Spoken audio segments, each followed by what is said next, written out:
नमस्कार दोस्तों, आप सभी लोगों का हार्दिक स्वागत, अभिनंदन और आभार। आज हम बात करने जा रहे हैं राहु केतु के राशि परिवर्तन के बारे में। कन्या राशि के लिए किस तरीके का परिणाम रहेगा, किस तरीके की स्थितियां बनेंगी राहु केतु के ये गोचर के बारे में। कन्या राशि जो कि जिनके राशि स्वामी बुध हैं, और अभी जो वर्तमान में कन्या राशि की किस तरह की स्थिति चल रही है, आने वाले समय में किस तरह की स्थिति होगी, ये हम इस वीडियो में पूरा डिस्कस करेंगे। हम पूरा अगर देखा जाए तो एक नटशेल में पूरा आगे का जो 3-4 साल का जो सिचुएशंस बनेंगी, लाइकली सिचुएशंस जो बनेंगी कन्या राशि वालों के लिए, वो हम डिटेल में इस वीडियो में डिस्कस करेंगे। जैसे कि आप जानते हैं कि देखिए, लाइफ में अगर जो इम्पॉर्टेंट इवेंट्स हैं, जो भी जब भी होते हैं ना, तो उसके लिए 4 ग्रह सबसे ज़्यादा इम्पॉर्टेंट है। एक राहु केतु और गुरु और शनि। क्योंकि जो मेजर डिसीजंस होते हैं, जिनके दूरगामी परिणाम होते हैं, लॉन्ग लास्टिंग परिणाम होते हैं, उनके लिए रिस्पॉन्सिबल ये 4 ग्रह हैं। और ये 4 ग्रह का ट्रांजिट हमारे राशियों पे किस तरीके का रहेगा, ये जानना बहुत ज़रूरी है। तो हम इस सब के बारे में चर्चा करेंगे, डिटेल में चर्चा करेंगे। तो अभी जो राहु केतु का परिवर्तन होने जा रहा है 30 अक्टूबर 2023 को, देखिए अभी कन्या राशि वालों के लिए अभी तक का जो पीरियड था वो बहुत टफ था। बहुत टफ क्यों था? क्योंकि इनका जो 8th हाउस है, 8th हाउस में गुरु चांडाल योग बना हुआ था कन्या राशि वालों के लिए, और यही इनकी परेशानी का कारण था। अब 8th हाउस में इनकी मेष राशि आती है। अब मेष राशि में गुरु चांडाल का योग होना मतलब 8th हाउस डिनोट्स मतलब कि स्वास्थ्य को लेके परेशानी, खर्चा, कोई एक्सीडेंट्स का इश्यू हो जाए, all of a sudden life में कोई इवेंट हो जाए, लिटिगेशन, कोर्ट कचहरी के केसेस वगैरह। सो 8th house is not a good house in terms of pain. This is a house of a pain, this is a house of a misery. यहाँ पे जब भी कोई ग्रह होता है तो वो मतलब कंफर्टेबल पोजीशन में नहीं होता है। तो अभी हो क्या रहा है कन्या राशि वालों के लिए कि यहाँ पे राहु जैसा ग्रह और गुरु, अब गुरु का हमारी हॉरोस्कोप में पावरफुल होना बहुत जरूरी है, क्योंकि गुरु हमारी पूरी कुंडली में 5 हाउस ऐसे हैं जिनको कि वो गमन करते हैं। 2nd हाउस का कारक गुरु, 5th हाउस का कारक गुरु, 7th का कारक गुरु, 9th का कारक गुरु, 11th का कारक गुरु। सो धन, संतान, मैरिज, बहुत सी चीजें गुरु के कंट्रोल के अंदर आता है। भाग्य उदय गुरु के कंट्रोल में आता है 9th हाउस से। तो ऐसा ग्रह जब पीड़ित है, और वो भी पर्टिकुलरली कन्या राशि के लिए 8th हाउस में, तो यही सबसे बड़े परेशानी का कारण था।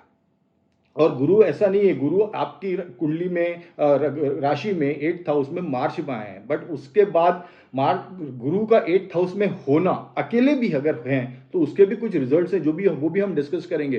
बट चूंकि वो राहु के साथ थे तो यहाँ पे परेशानी आ रही थी, चाहे वो फिर वो इनहेरिटेंस हो, पैतृक संपत्ति हो, स्वास्थ्य हो, जैसे मैंने आपको बताया, लिटिगेशन हो, झगड़े हो, तो इन सब से, हॉस्पिटलाइजेशन हो, तो इन सब से परेशानी आ रही थी। अब क्या हो रहा था कि राहु का ये जो अब जो ट्रांजिट है, राहु यहाँ से निकल गए हैं, निकलेंगे 30 अक्टूबर 2023 को, और वो अब सप्तम हाउस में आ जाएंगे आपके। तो और शनि आपके 6th हाउस में ऑलरेडी है, कुंभ राशि में, जो कि उनकी मूल त्रिकोण राशि है। सो कन्या राशि वालों की अगर पूरी टोटलिटी में बात की जाए तो सिचुएशन किस तरह से बन रही है। 6th हाउस में आपके शनि है, मूल त्रिकोण राशि में शनि है। 7th हाउस में अब आपके राहु आ जाएंगे 30 अक्टूबर को। 1st हाउस में आपके केतु है, राहु 7th में है तो केतु 1st हाउस में होंगे। और अब गुरु का चांडाल योग खत्म होके गुरु 8th हाउस में अकेले रहेंगे, राहु से पीड़ित नहीं रहेंगे।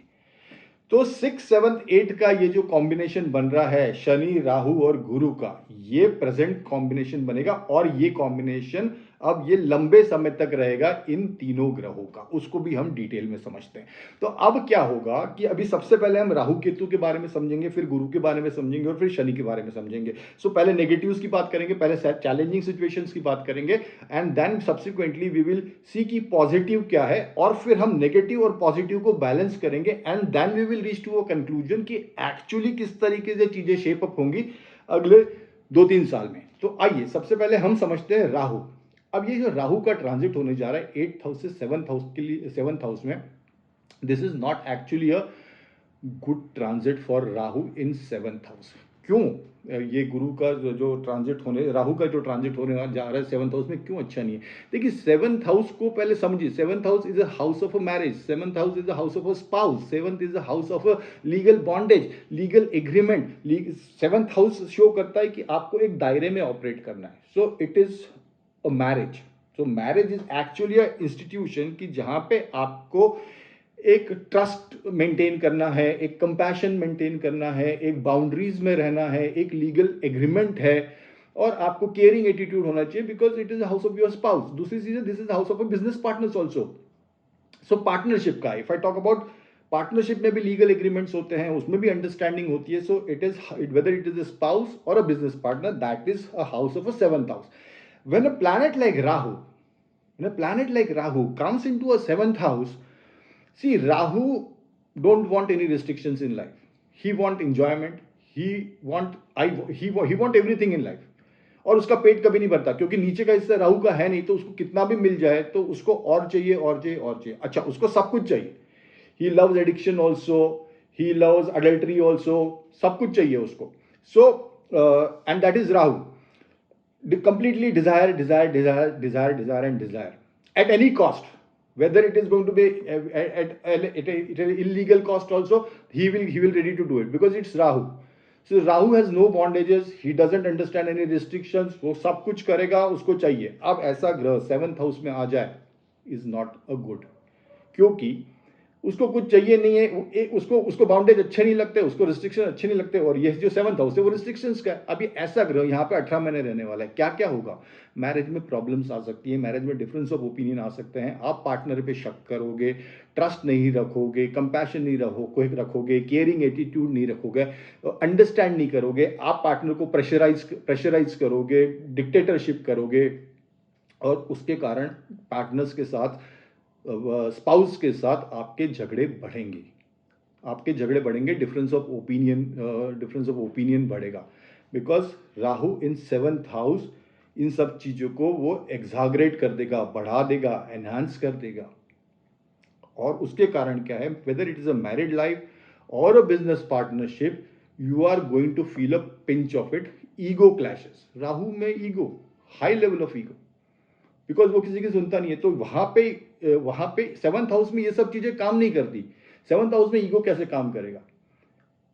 हाउ कैन यू से कि मैं अपने पार्टनर्स के साथ, लाइफ पार्टनर्स के साथ ईगो लेवल में ऑपरेट करूंगा? तो फिर तो वो मैरिज हुई नहीं। यहाँ पे तो you have to be tender, you have to be compassionate, you have to be caring, cooperative, supportive, all that stuff, and which is not going, Rahu doesn't understand all this thing. तो यहाँ Rahu problem करेगा, ये question है, this is a question. Now अगर राहु की 5th दृष्टि की बात करें, तो इसकी जो 5th दृष्टि पड़ेगी वो आपके 11th हाउस पे पड़ेगी। 11th हाउस आपकी कन्या राशि में, 11th हाउस जो है वो कर्क राशि है, कर्क राशि की जो स्वामी है वो चंद्र है। अब 11th हाउस राहु का प्रिय हाउस है। अगर if I talk about only house पर से, मैं ये बात नहीं कर रहा कि किसकी राशि अभी है शत्रु राशि, क्योंकि चंद्र की राशि है तो वो शत्रु राशि। बट अगर 11th हाउस की बात करें, वो गेंस है, गेंस का हाउस है, वो बड़ी कंपनीज का, बड़ी मल्टीनेशनल कंपनीज का हाउस है, वो लार्ज ऑर्गेनाइजेशंस का हाउस है, वो बड़े ग्रुप्स का हाउस है, वो नेटवर्किंग का हाउस है, वो बड़े भाई बहनों का हाउस है। सो राहु का हाउस वाइज तो he will be happy there कि वो वहां पे दृष्टि डाल रहा है, तो आपको फाइनेंशियल गेन्स तो राहु दिलाएगा, that is for sure. Rahu aspecting 11th house by 5th दृष्टि, उसकी 5वीं दृष्टि से फाइनेंशियल गेन्स तो वो आपको दिलाएगा, चाहे फिर वो लार्ज ऑर्गेनाइजेशन से हो, आपकी जॉब्स में हो, वेदर इनटू योर जॉब्स, और आपकी कोई इच्छा पूर्ति भी कराएगा वो। ओनली थिंग इज वहां पे इशू है कि वो कर्क राशि वहां पे आ रही है, तो थोड़े से चैलेंजेस राशि पर्टिकुलर जो राशि है उसको लेके होंगे, but whatever said and done, वो वहां पे आपको गेन्स कराएगा, that is for sure. So Rahu expecting 11th house is comfortable for you can take it as a comfortable, because आपको धन लाभ तो होने वाला है, आपकी इच्छा तो कोई पूर्ति होने वाली है। अगर इसकी मैं 7वीं दृष्टि की बात करूं, तो ये आपके व्यक्तित्व पे पड़ेगी, ये आपके पर्सनालिटी पे पड़ेगी, ये आपके नेचर पे पड़ेगी, और केतु भी वहां पे बैठा है। तो केतु की I am going to talk about Ketu separately, but यहाँ पे राहु अगर gains, because Rahu understand gains, उसको चाहिए, तो पहले उसको क्या चाहिए उसकी बात कर लेते हैं 1st हाउस से। तो राहु जब भी 1st हाउस को देखेगा, आप you will think about gain, because Rahu is aspecting you your self, individual, व्यक्तित्व आपका, पर्सनालिटी, नेचर। सो आपके दिमाग में हर समय पैसा कैसे बनाऊं ये आएगा। जो फर्स्ट हाउस में आ रही है वो कन्या राशि आ रही है, कन्या राशि के लॉर्ड बुध है, बुध राहु का फ्रेंड है। तो राहु इज इंटरनेट ऑल्सो।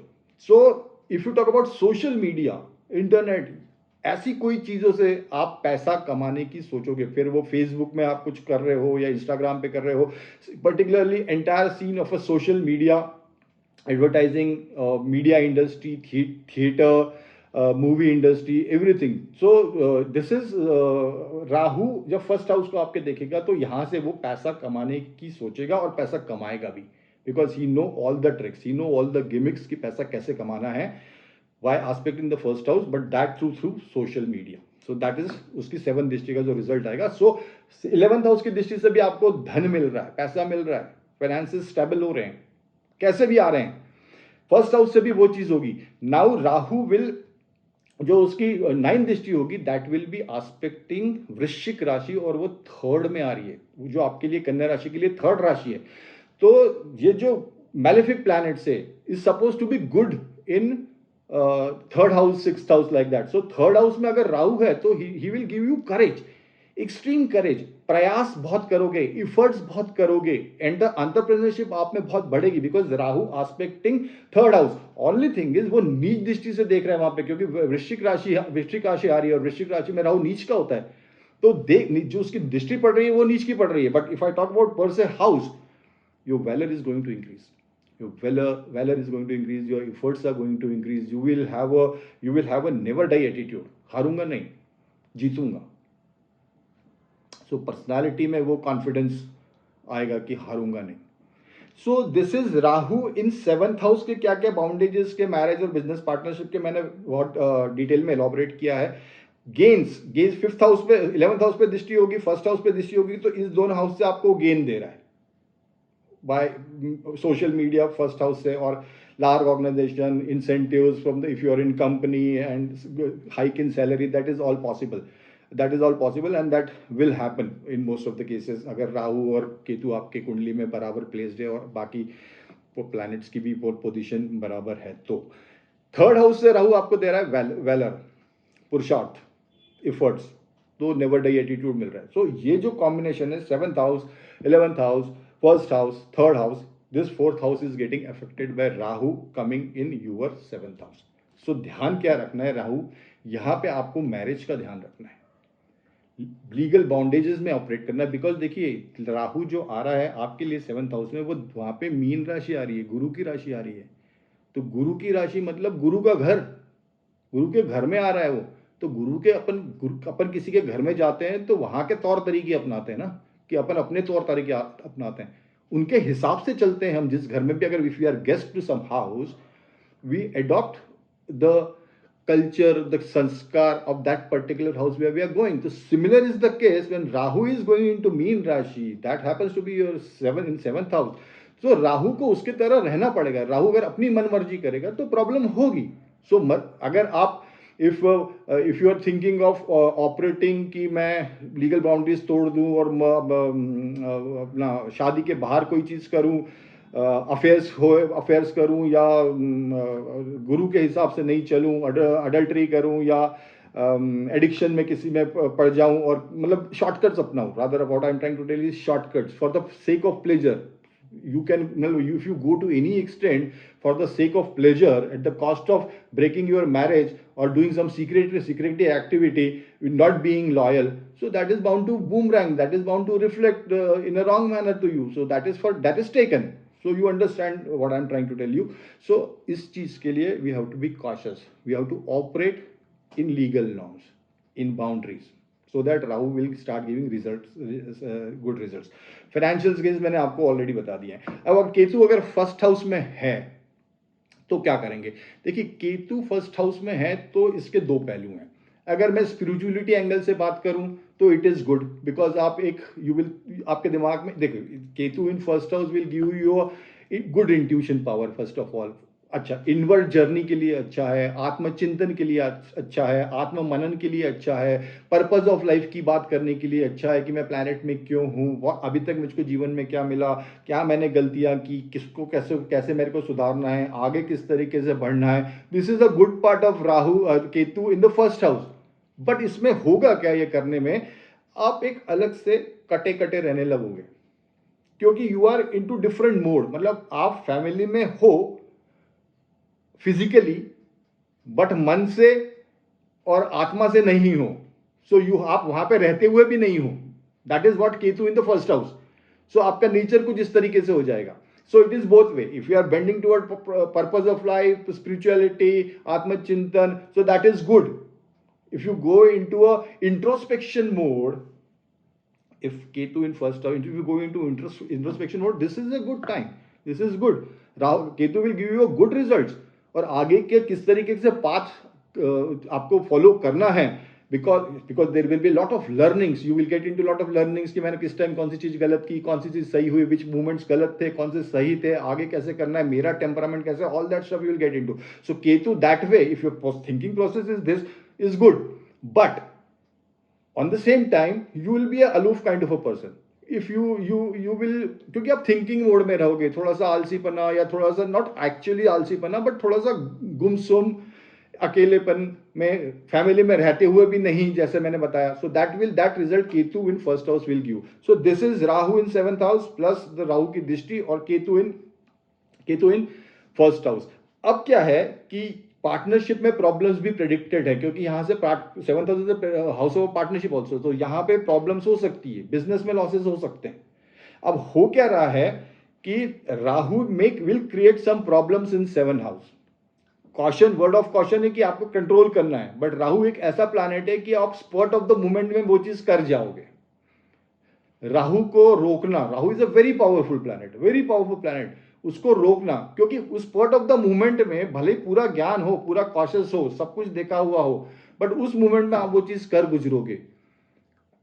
तो that is a question. Now अभी क्या हो रहा है, अब this is Rahu and Ketu. Now let's talk about, so this is a tough phase, अभी भी टफ फेज था कन्या राशि वालों के लिए, because Guru Chandal yoga happening in the 8th house has I already describe you. But Rahu now shifting to 7th house, there has got a different challenges, उनके life में चैलेंजेस है, बिजनेस को लेके, व्यापार को लेके, और मैरिड लाइफ को लेके ये चैलेंजेस हैं। फाइनेंशियल गेन्स होते रहेंगे, वैलर में इंक्रीज होता रहेगा। नाउ ये प्रॉब्लम अभी तक तो चली रही थी, अभी भी थोड़ी सी 7th हाउस में आने से प्रॉब्लम तो रहेगी, बट अब क्या होगा। अच्छा, ये जो राहु का ट्रांजिट है ये मई 2025 तक यहीं पे रहेगा। सो राहु केतु का जो ट्रांजिट है मई 2025 तक will be in this, they will be in this state. So जो एक्सिस है 1 and 7 का, first in Ketu in the first house and Rahu in the 7th house, ये एक्सिस तो रहेगा। सो मई 2024 तक राहु केतु इस एक्सिस में है। शनि जो कि आपके लिए 6th हाउस में है, Shani Maharaj also will be there till March 2025। So closely देखा जाए तो शनि और राहु केतु का एक्सिस मोर और लेस जो एंड होगा इस पर्टिकुलर सिचुएशन को, जो अभी चल रही है, वो that will be close to March and May, Shani and Rahu Ketu. अब हम बात करते हैं शनि की। अब देखिए, अभी प्रॉब्लम चल रही थी, प्रॉब्लम बनी है 7th हाउस के कारण। अब सेविंग फेज क्या है। Now let us talk about the positive points, and positive points for next 4 years, particularly for Kanya rashi. Because now what is going to happen is, एक तो गुरु, सेविंग फेज फॉर कन्या राशि is, एक तो शनि जो है 6th हाउस में, it is a good placement, it is a good placement for Kanya rashi to Shani to be in 6th house, and that too in his mool त्रिकोण राशि, कुंभ राशि में है, खुद के घर में है, खुद का सबसे प्यारा घर है उसमें है, मतलब तो that is a saving phase. अच्छा, जब शनि 6th हाउस में है तो उनकी जो दृष्टि है वो 8th हाउस पे पड़ेगी, वो 12th हाउस पे पड़ेगी, और वो 3rd हाउस पे पड़ेगी। सो ये जो दृष्टि है जो 8th हाउस पे पड़ेगी, क्योंकि शनि की दृष्टि एक सेपरेटिव टेंडेंसी, शनि के पास एक सेपरेटिव टेंडेंसी है, एक जो भी जहां भी वो देखते हैं उनके दृष्टि में विष है, उस चीज को वो खत्म करते हैं। सो अगर उसकी शनि इन 6th house is absolutely good placement, because उनकी दृष्टि जब 8 पे पड़ेगी तो 8 का जितना भी नेगेटिव इंपैक्ट है वो खत्म करेंगे। 12th में जो इम्पैक्ट है वो खत्म करेंगे। ये बात सही है कि 12th में जो राशि पड़ रही है, जो सिंह राशि पड़ रही है, वो उनकी शत्रु राशि है।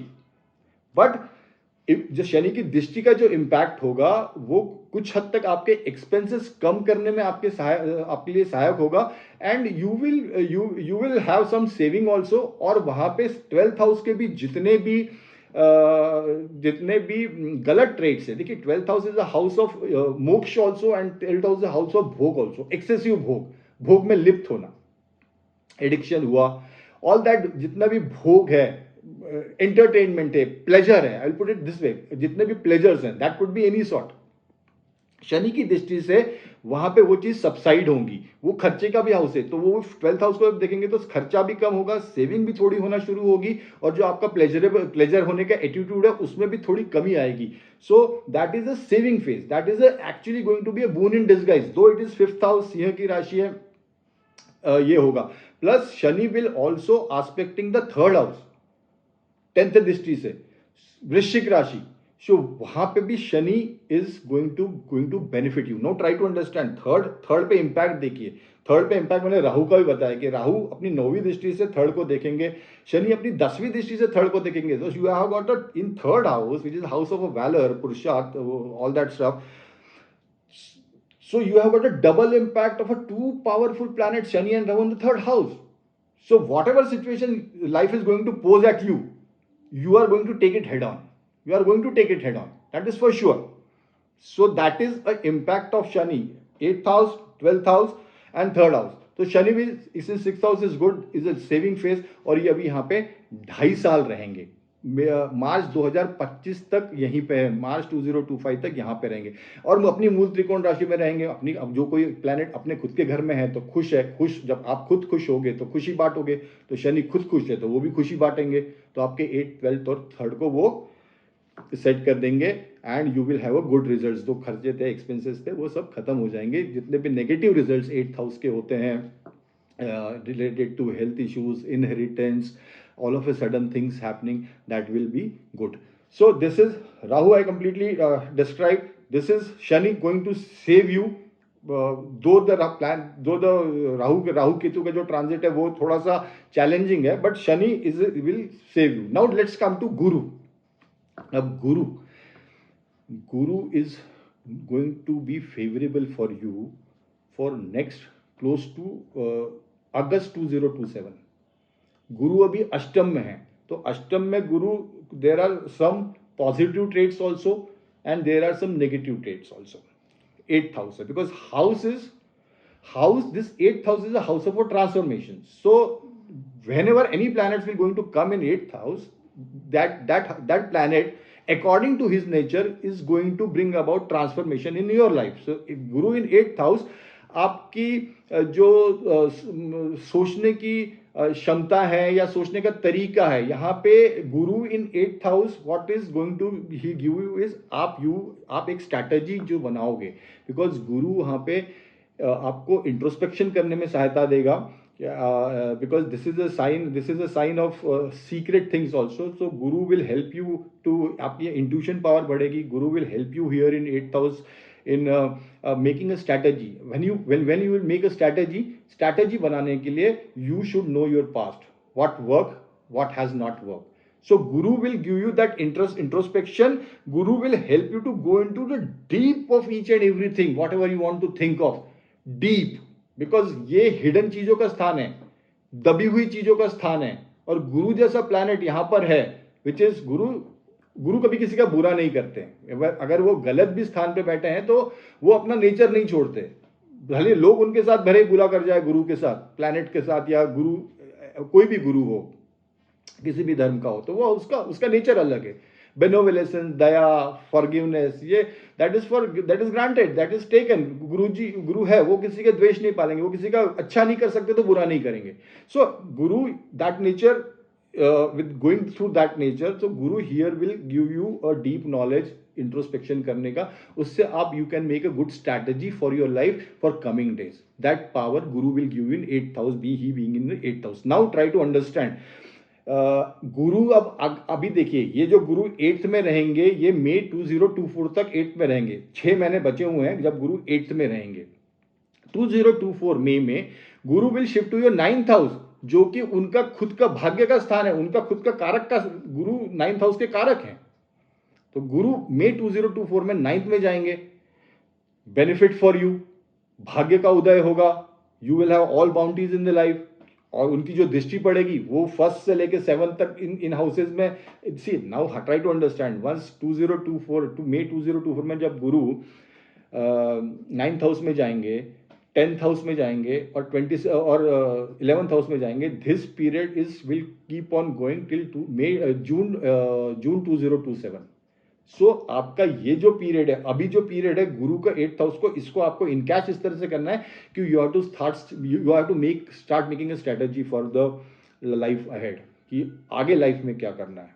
आगे लाइफ में सेम जॉब कंटिन्यू करना है, बिजनेस कंटिन्यू करना है, और I want to shift, you have to get into introspection mode, financials देखने हैं, all that stuff you have to see and you have to plan for the future. Guru in 8th house, this is the house of meditation also, yoga also, so you can have a good focus on your health, you can make sound health. So this is presently when Guru is in 8th house till May 2024, you have to focus on your self improvement.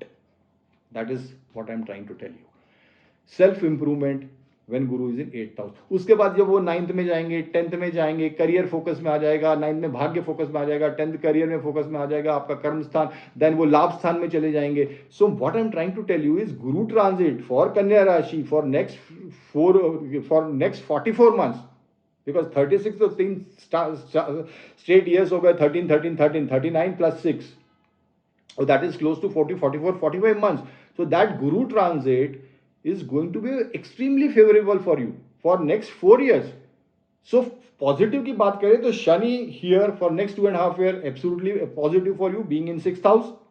Guru 8th house में, मैंने 8th house में है तो उसको how to go about when Guru is in 8th house, वो मैंने आपको detail में बताया कि उससे इनकैश क्या करना है, because this is a time कि हमको एक प्लान स्ट्रैटेजी बनाना है डीप में जाके थिंक करके, because you have to get down into deep what works what does not work as I describe.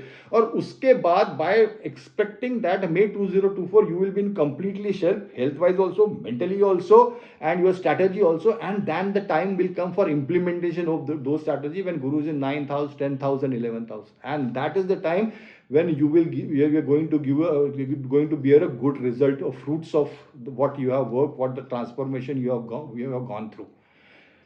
So this is Guru.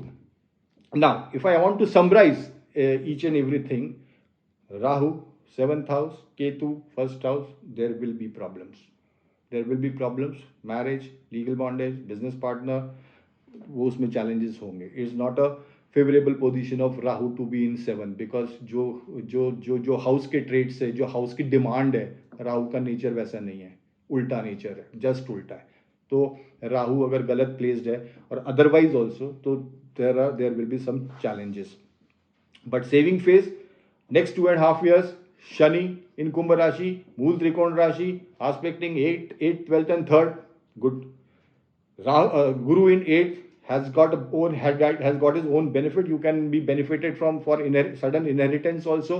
आकस्मिक धन लाभ की भी प्राप्ति हो सकती है अगर गुरु 8th हाउस में है, और इंट्रोस्पेक्शन के लिए, इंट्यूशन के लिए, योगा के लिए, मेडिटेशन के लिए, सेल्फ इंप्रूवमेंट के लिए, this is going to be a good phase next 6 months, May 2024 जब आप when the Guru comes in 9th 10th 11th, I described that is going to be a golden period.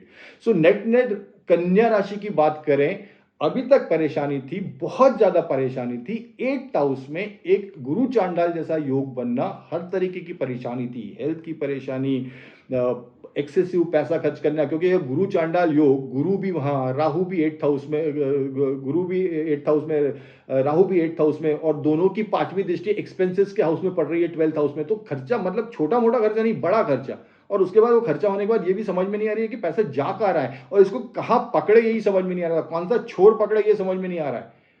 Nothing was in our control, expenses was just coming like that, nothing was in our control, but now things have changed.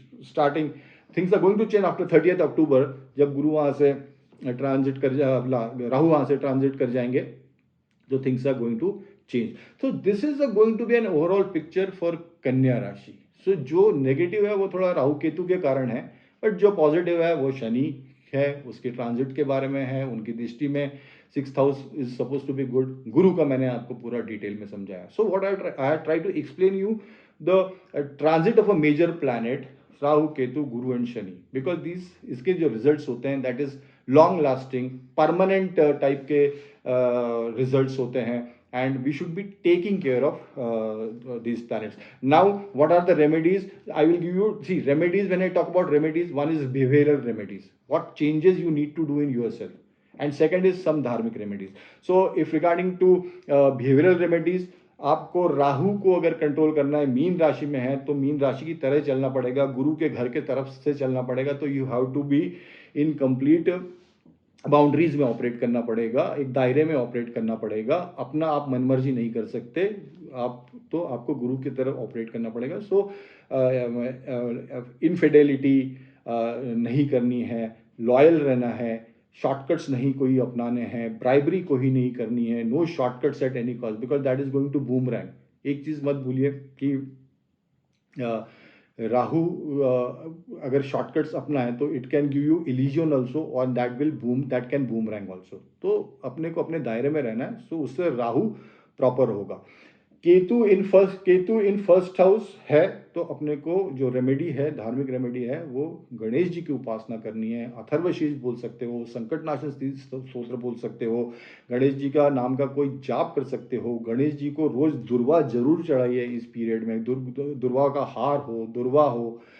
Sankashti Chaturthi महीने में एक बार आती है, अगर उस दिन आप गणेश जी का उपास कर सकते हो तो that is also very good, because हमको केतु को स्ट्रॉन्ग करना है, केतु को पॉजिटिवली ले जाना है, because this is a period of transformation. Ketu sir पे बैठा हुआ है, गुरु 8th में बैठा है. सो ये जो दोनों धार्मिक, दोनों अगर 9 प्लैनेट्स में धार्मिक प्लैनेट्स की बात करें तो एक केतु है और एक गुरु है, और ये स्थान एक सर पे बैठा हुआ है और ये 8th हाउस में बैठा हुआ है. And so that is going to bring a major transformation in your life if you go through that, if you want it, because आपको इंटेंट तो करना पड़ेगा कि मेरे को चाहिए, बिकॉज अदरवाइज फिर you will be lost, because Ketu in first house there is something that आप गुमसुम रहोगे, अपने आप में लॉस रहोगे, कोई भ्रम की स्थिति होगी. केतु जहां बैठता है वहां भ्रम देगा, समझ में नहीं आएगा. But with mindfulness, with proper mindfulness, you have to operate in that direction, that you wanted to bring some change in your lives and you have to act accordingly. That is how you will get results. So Ketu को strong करना है. Behavioural remedies भी मैं आपको साथ में बता रहा हूं, और गणेश जी की उपासना आपको जरूर करनी है. केतु को स्ट्रॉन्ग करने के लिए you can feed dogs also if possible for you. So that is also remedy for Ketu to make Ketu strong. अच्छा, दूसरी चीज है राहु. अगर राहु की 7th हाउस में है, राहु केतु को अगर ये करना है तो ओम नमः शिवाय का जाप आप जरूर करते रहिए, that is must. I am also telling, अगर आप दान कर सकते हो, अन्नदान में बहुत शक्ति होती है, अन्नदान में बहुत शक्ति होती है. तो अन्नदान सैटरडे के दिन 2 लोगों को, 2 गरीबों को अन्नदान करना है, खाना खिलाना है. 10 पूरी, आलू की सब्जी और कुछ मीठा, बूंदी का लड्डू या मीठी बूंदी, नमकीन बूंदी नहीं. शनिवार के दिन आप खिलाइए, 12 से 2 के बीच में दोपहर को, या शाम को 7 से 8 के बीच में, जब किसी को भूख लगती हो तो उनको आप खाना खिलाइए. हाथ में थोड़ा सा दक्षिणा भी देना है तो वो भी दे सकते हैं, बट ये हर सैटरडे करना है, पूर्णिमा करना है, अमावस्या करना है. सो ये जो दान है वो इतना पावरफुल दान है, और दान देते समय ये ध्यान रखिएगा कि आपको वाकई में किसी को खिलाना है. मतलब ऐसा मत करिएगा कि किसी को पैसे दे दिए कि यार आप खिला देना, ये कर देना, वो वेट कैरी नहीं कर सकती. ये जो रेमेडीज मैं बता रहा हूं ना, that should come from your heart and soul. Your complete body language should match. You should look forward for Saturdays and Purnimas and Amasya to come, कि कब आएगा, कब मैं दूंगा, because that vibes works. वो भाव काम करता है ये दान वगैरह में. आपके पास पैसा है और आपने दान कर दिया तो वो दान नहीं है, जो ले रहा है वो इंपॉर्टेंट है, आप इंपॉर्टेंट नहीं हो. आप इंपॉर्टेंट मतलब आप दान कर रहे हो तो आप अपने आप को ऊंचा मत समझो. वो ले रहा है तो वो आप पे एहसान कर रहा है कि वो आपके दुख काटने की कोशिश कर रहा है, वो ले रहा है, he is accepting something from you. ऐसे भी मैंने देखा है, रात को 12 बजे, I am telling a real life story, कि मैंने 12 बजे दान करने गया हूं और सामने वाला गरीब ने बोल दिया कि आज का मैंने खा लिया, कल की चिंता नहीं है, कल का कल देखूंगा। इंपॉर्टेंट। सो एक चीज का जरूर ध्यान रखिए कि दान देते समय आप पर्सनली इन्वॉल्व हो, आपकी स्पाउस इन्वॉल्व हो, घर का कोई मेंबर इन्वॉल्व हो सकता है आप किसी कारण से बिजी हो, नहीं दे पाओ, but do it religiously with complete emotions attach to it, complete vibes attach to it, and believe me, this is going to give you results, this is going to give you results. So Ketu के लिए गणेश जी की उपासना, राहु के लिए ओम नमः शिवाय का जाप, और अन्नदान, राहु और शनि के लिए अन्नदान, ये करिए। And this phase of Rahu Ketu, one और जो फर्स्ट और सेवंथ के एक्सिस है, ये भी अपन जो थोड़ा सा चैलेंजिंग है वो भी ठीक हो जाएगा। And not last but not the least, marriage boundaries में जो स्पाउस के रिलेटेड इश्यूज है, बिजनेस पार्टनर के रिलेटेड इश्यूज है, इसमें don't get aggressive, don't break the boundaries, don't break the boundaries, be caring, be supportive, try to understand, don't get aggressive, don't think out of the box, don't have a ego clashes, whether it is a business partner or a spouse. Once this is all done, this is going to be a great period. Whatever challenging period you had because of Rahu Chandal dosh, that is going to finish. You are entering into a different phase. That is going to be a completely transformative phase, because you have a learnings and experience from the past life, what has happened, what work, what not work, and you have a planet like Shani and Guru for next 4 years will be supporting. So this is all about Kanya Rashi. We have talked in detail about the 4 planets, how things are going to shape up, where they are aspecting, what are the possibilities. And this is a prediction कि राहु केतु कहाँ पर, अब ये राहु केतु आपके कुंडली में कैसे हैं, बाकी प्लैनेट्स कैसे हैं, उनको सपोर्ट मिल रहा है या नहीं मिल रहा है, what are the combination, conjunctions, nakshatra, lot many things are there. But yes, if we talk about the placement only, which is going to happen for these 4 planets, this is going to the possible likely results. So thank you so much. I hope कि आपको ये video अच्छा लगा होगा, ये information अच्छी लगी होगी। कन्या राशि वालों के लिए जो अपन ने डिटेल एनालिसिस किया है, जो रेमेडीज बताई है, आई होप कि you will inculcate those behavioural changes in you will go for that dharmik remedies, and I am confident कि ये this will going to bring a positive changes in your life, and you will come out with flying colors in this challenging times also. So all the best. If you like the video, please subscribe my channel, please like the video, and share it with your loved ones also, so that everybody of Kanya Rashi will get benefited by these remedies. So more and more it percolate down the line, more and more benefit will be there for all of you, and of course our channel will also grow. That goes without saying. So all the best, take care, happy Diwali, and have a lovely time ahead.